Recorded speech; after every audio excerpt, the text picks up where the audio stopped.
बांके बिहारी कह बांके बिहारी कह दीजिए,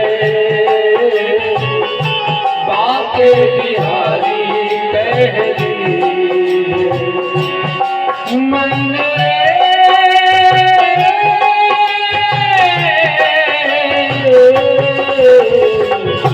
कृष्ण नाम कह दीजिए,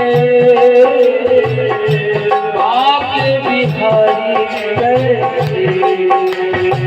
आइए सुनो कृष्ण नाम कह दीजिए, बांके बिहारी कह दीजिए। कृष्ण नाम गुरु के वचन अटल करिमान, साधु समागम कीजिए, साधु समागम कीजिए। गुरुदेव के वचनों पर विश्वास करें और साधु संतों का साथ करें। गुरु के वचन अटल करिमान, साधु समागम कीजिए मन रे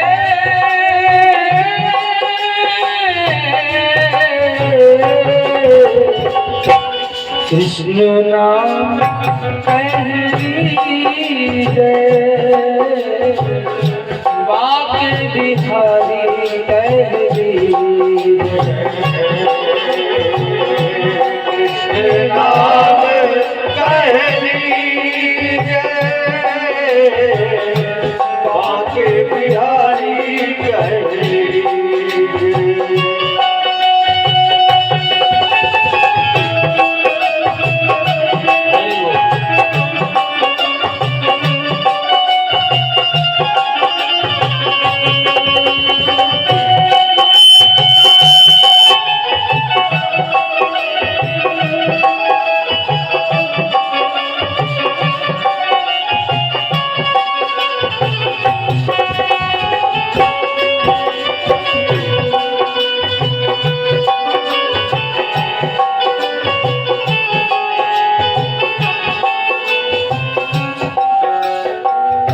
पढ़िए सुनिए भक्ति भागवत, और कहा कथनी और कहा कथनी, खूब पढ़ो और खूब सुनो, और उन कथाओं में जो लिखा है, जो सुना है वो कीजिए, और कहा कथि कीजिए। कृष्ण नाम बिन जन्म बादी, कृष्ण नाम बिन जन्म बादी, बिरथा काहे कीजे। कृष्ण नाम कह लीजे, बांके बिहारी कह दीजिए। हरि बोल। कृष्ण नाम कह दीजिए, बांके बिहारी कह दीजिए। कृष्ण नाम रस बहो जाते हैं। ये 7 दिनों से आपके गांव में कृष्ण का नाम ही प्रवाहित है, कथा बह रही है। कृष्ण नाम रस बहो जात है, त्रिशावंत हुए तीजे, त्रिशावंत है कीजे, सूरदास हरि शरण ताकिए,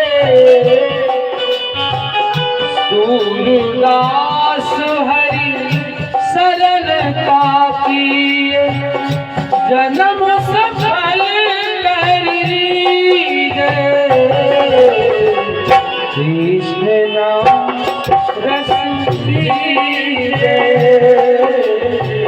बात बिहारी कहे कृष्ण नाम कह दीजे बाके बिहारी कह दीजे मन रे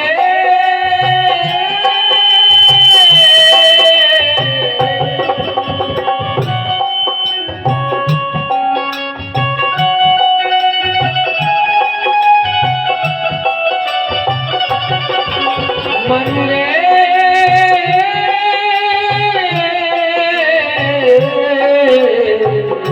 कृष्ण नाम कह दीजे बात बिहारी कह दीजे मन रे कृष्ण नाम कह दीजे बाके बिहारी कह दीजे बात बिहारी कहे। तो बंसी का वो सुंदर निनाद गोपियों के मन का हरण कर लिया। मन किसका हो गया? कृष्ण का हो गया। और फिर तो समस्त गोपियां जो जिस भाव में जिस स्थिति में थी कृष्ण से भगवान से मिलने के लिए चल पड़ी। सुखदेव भगवान कहते हैं आजुग्मदन्यो न मलच्छितोद्यमाः सायत्र कांतो जवलोल कुंडला। जब गोपियां जल्दी जल्दी से कृष्ण से मिलने को चलती हैं तो उनके कानों में जो कर्णफूल पहने हैं, बड़े बड़े कर्णफूल, उन पर चंद्रमा की चांदनी पड़ती है तो वो चमक रहे हैं, मानो वो कर्णफूल ही प्रकाश कर रहे हैं। बहुत ध्यान से सुनिए,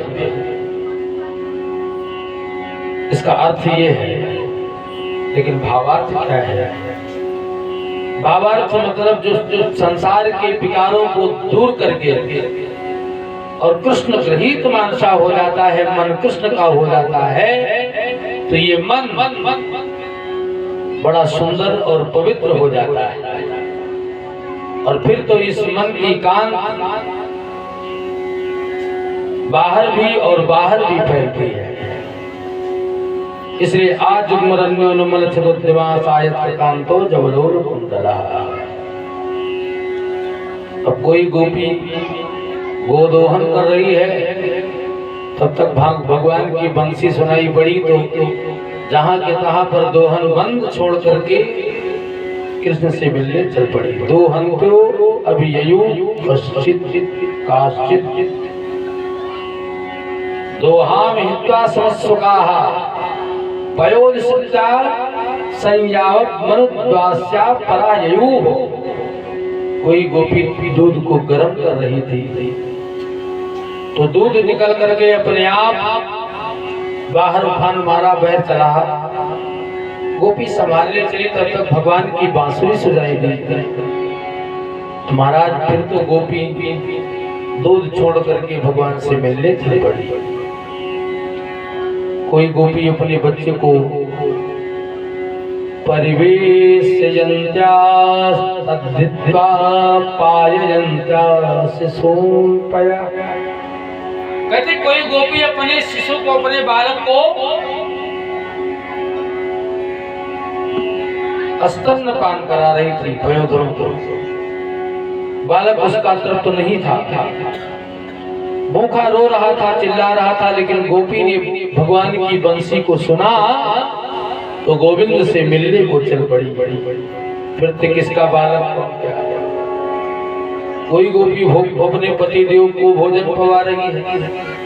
पति देव ने कहा दाल मांगी तो दाल निकाला बटोली से, लेकिन भगवान की बंसी सुनी तो जहां के तहां पर चिमटा फेंक दिया और कृष्ण से मिलने चल पड़ी। अब गोपियां जब भगवान से मिलने के लिए चली है, जो जिस स्थिति में थी वैसे ही, जो जैसे वैसे ही उठ धाव चल पड़ी कृष्ण से मिलने। तो सोचा श्रृंगार कर लिया, तो सुखदेव भगवान कहते हैं कि श्रृंगार कौन करे? जब मन कृष्ण का है तो श्रृंगार में कहाँ मन लगेगा? गोपियां श्रृंगार करने बैठी तो लिम्पंत्या प्रामृज्यन्त्यो अंचन्त्या काष्ठलोचने। अंजना गोपी बैठी श्रृंगार करने के लिए तो काजल उठाया आंखों में लगाने के लिए, लेकिन लिम्पंत्या उठा करके काजल ओठों में लेपन कर लिया। लाली उठाई ओठों में लगाने के लिए तो आंखों में लगा लिया। पायल कानों में लटका लिया। वस्त्र भी अस्त व्यस्त पहने, वस्त्रों को पहनने का भी ध्यान नहीं था, क्योंकि मन कृष्ण का हो गया है। तो कृष्ण से मिलने थे। किसी गोपी के पति ने उसे डांटा और डांट करके कमरे में बंद कर दिया। रात के 12 बजे किसी से मिलने जाओ, नहीं जाने दूंगा। तो उस गोपी की अंतर वेदना इतना कृष्ण से मिलने के लिए व्यथित हुई। सुखदेव भगवान लिखते हैं, दुसाह प्रेष्ठ विरह तीव्र तापधृता शुभः ध्यान प्राप्त चित्तश्लेष निवृत्त्या क्षीण मंगलः। बहुत ध्यान से सुनो। दुसाह प्रेष्ठ विरह तीव्र, इतनी ज्यादा तेज विरहाग्नि उद्दीप्त हुई, कृष्ण से मिलने की उत्कंठा बढ़ी कि उस विरहाग्नि से उस गोपी के समस्त अशुभ कर्म थे जल करके भस्म हो गए, पाप नष्ट। लेकिन ध्यान प्राप्त चित्तश्लेष, भगवान का इतना ज्यादा ध्यान किया कि ध्यान की पराकाष्ठा हो गई। और तब तो ध्यान करने से उस गोपी के समस्त पुण्य कर्म नष्ट हो गए। महाराज परीक्षित ने कहा, गुरुदेव भगवान का ध्यान करने से पुण्य बढ़ता है कि पुण्य खत्म होता है? आप तो कह रहे हो कि उस गोपी के पुण्य नष्ट हो गए ध्यान करने से। सुखदेव भगवान कहते हैं, महाराज सुनो, इस संसार में जितना व्यक्ति ध्यान धारणा समाधि प्रत्याहार ये पुण्य कर्म किस लिए कर रहे हो? ताकि भगवान मिल जाए। यज्ञ किस लिए है? पहले दूसरे दिन की कथा में बताया, धर्म सुष्ठता पुंसान। धर्म किस लिए व्यक्ति करता है? कि ताकि